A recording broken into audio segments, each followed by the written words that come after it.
Joining me is New Hampshire Executive Councilor Colin Van Ostern. And Colin, so I want to talk about some of the issues that I know you feel strongly about just from looking back, without sort of getting into the day-to-day operations of the Executive Council. Okay. One of them is the light rail. It didn't, the study to continue light rail in New Hampshire from Boston up to Manchester, Concord, through Nashua, didn't make it out of the House budget.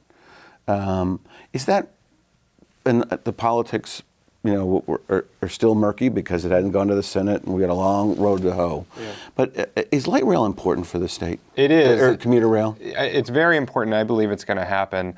It's just a question of how and when, and we need it to happen soon. The reason is because it's a huge economic development opportunity for the state.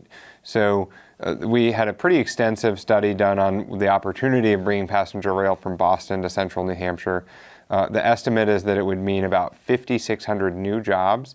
Now, that's not folks constructing the rail lines. There are some temporary jobs with that, but we're really talking about what happens when new businesses grow up around the rail lines and are able to attract more customers and workers and partners and suppliers. And so the economic development opportunity is a really important one. I work at a growing employer in Manchester. When I'm not serving on the Executive Council, I work at Southern New Hampshire University.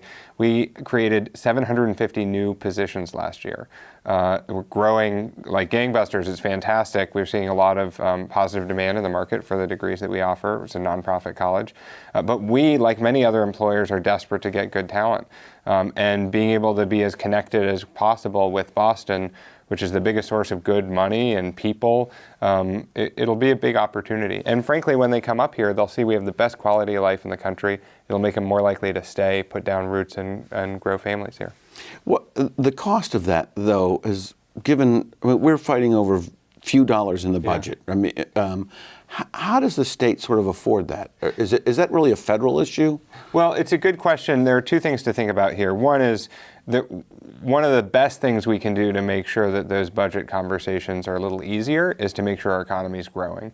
And rail is a proven way of doing that, and there's a clear blueprint for how it'll do that in New Hampshire.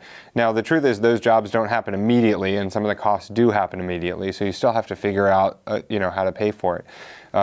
But what we also know from that study is that the significant bulk of the costs for this have already been paid by our federal tax dollars. So the taxes that we're just filing in April that we send off to Washington, New Hampshire only gets about 75 cents on the dollar back on that. And for first in the nation primary, you think we'd at least get 90 cents. We should do better. And one of the ways we could is there are federal programs to help pay for much of the cost of the capital of actually building these rail lines, which we're not taking advantage of right now.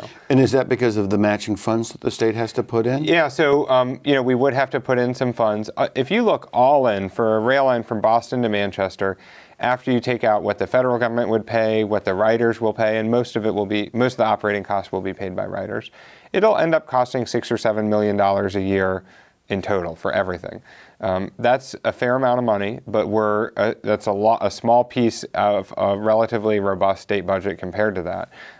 And I think that we need to prioritize economic development and leaning on the cities involved and the companies that'll benefit from it, and all of us leaning in together. I think we'll find a way to make it happen. So why do you think it didn't make it out of the House, and do you think it'll come in with the Senate? Well, the truth is the House budget has a long list of problems with it, and I think rail's definitely on that list, but I don't know if it's even the highest point on that list. I think there are a lot of lawmakers who are instinctively acting like we are in the depths of the recession still. And so they want to cut because they're worried about where the money's going to come from. The reality is if we keep doing those cuts and don't think about how to be responsible about growing our state and growing our economy, then we're never going to see the growth we need to start seeing healthy revenues in our state. And so I think that rail is a piece of it, but I think the reality is that House budget I don't think is ever going to see the light of day. I think cooler heads will prevail. Well, and I realize it's the first step. Yeah. The Senate always has better information. Yeah. And there's a long road to go. And I want to circle back to sort of this budget issue, but we're just about out of time in this segment.